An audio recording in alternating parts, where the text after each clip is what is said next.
Have you ever received a call from an unknown number and felt a strange chill run down your spine?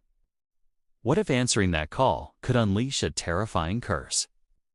Today, we're diving deep into the 2002 South Korean horror classic, The Phone, a film that turned our most essential device into a portal for pure terror. This isn't just about a creepy phone call. It's a story of a vengeful spirit, a dark secret, and a mystery that transcends time itself. So, silence your phones or maybe keep them close as we explore one of the cornerstones of the K-horror wave. Our story introduces us to Ji-won, a journalist who's in deep trouble.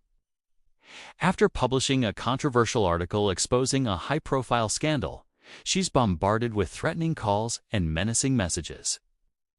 Seeking refuge, she changes her number and moves to a secluded house owned by her friend, Ho Jang. It seems like the perfect escape, a quiet place to lay low until the heat dies down.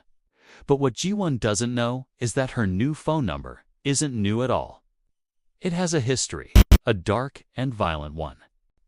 Soon after moving in, Ji-won starts receiving strange, unsettling calls. At first, it's just static, but then she hears a faint, distorted scream. She dismisses it as a prank or a technical glitch. But then, things escalate. One evening, her friend Ho Jang's young daughter, Young-ru, playfully answers Gi-won's phone. Immediately, the little girl's personality shifts.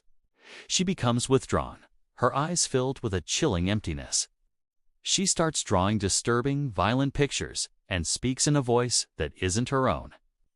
At one point, she screams at her own father, "You're not my dad," and exhibits an unnerving hatred towards men.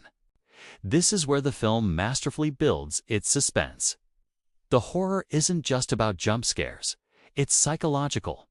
We see a sweet, innocent child transformed into a vessel for something malevolent.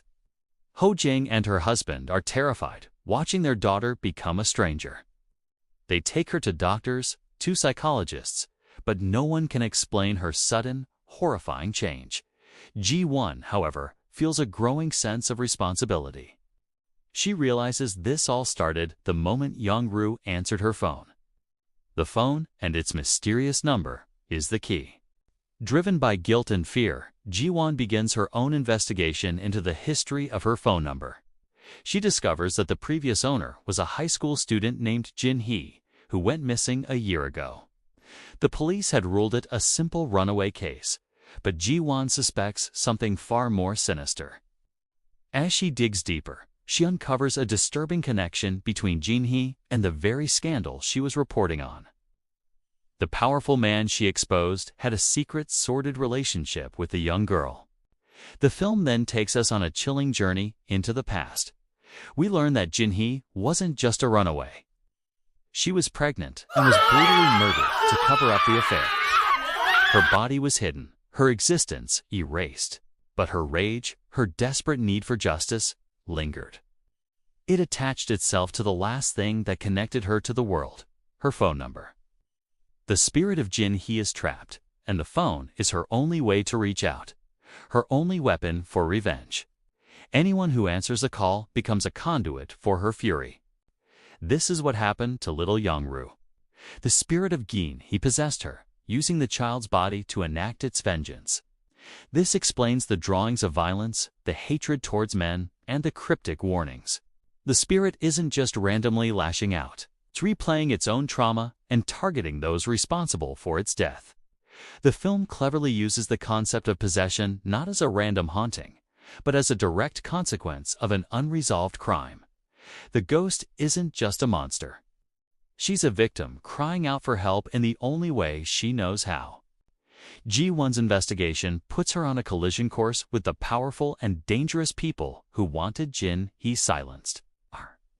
They realize the journalist is getting too close to the truth, and they will stop at nothing to protect their secrets. The threats against Ji-won become real, and she finds herself fighting for her life. Not just against a supernatural entity, but against very real, human monsters.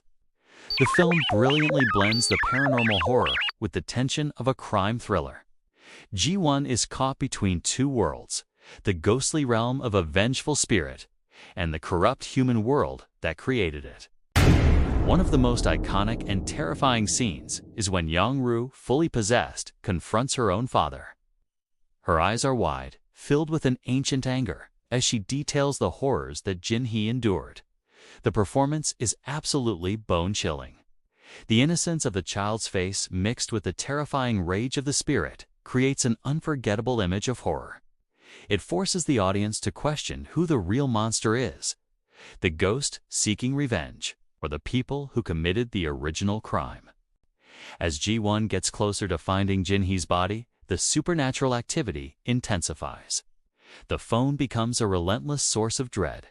It rings at the most terrifying moments, the calls filled with static, screams, and ghostly whispers. Every ring is a reminder that the spirit is watching, waiting. The film uses sound design masterfully. The distorted audio, the chilling ringtone, the disembodied voice, it all works together to create an atmosphere of constant, creeping anxiety. You start to feel the same paranoia as Ji-won. You start to look at your own phone differently. The climax is a frantic race against time. Ji-won has to expose the murderers and find Jin-Hee's remains to give her spirit peace, all while protecting herself and her friend's family from the escalating danger.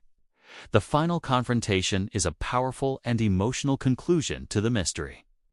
It's not just about defeating a ghost, it's about bringing justice to a forgotten victim. The resolution provides a sense of catharsis, but it leaves a lasting impression. The horror came from human cruelty, and the ghost was simply a symptom of a deeper societal sickness. The Phone is more than just a ghost story. It's a sharp critique of power, corruption, and the silencing of victims. Released in 2002, it was at the forefront of the Korean horror boom, combining traditional ghost folklore with modern technology. It played on the universal fear of the unknown, but grounded it in a very real, very human tragedy. The idea that our connection to the world could also be a connection to the afterlife was a fresh and terrifying concept. What makes The Phone so effective, even 2 decades later, is its focus on character and story. Ji-won is a compelling protagonist. She's not a passive victim. She's an active investigator driven by her conscience. The film's emotional core is the tragedy of Jin-Hee, a young life cut short. We fear her spirit, but we also feel immense sympathy for her.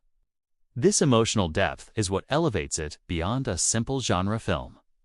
It's a movie that will make you think twice before answering an unknown number.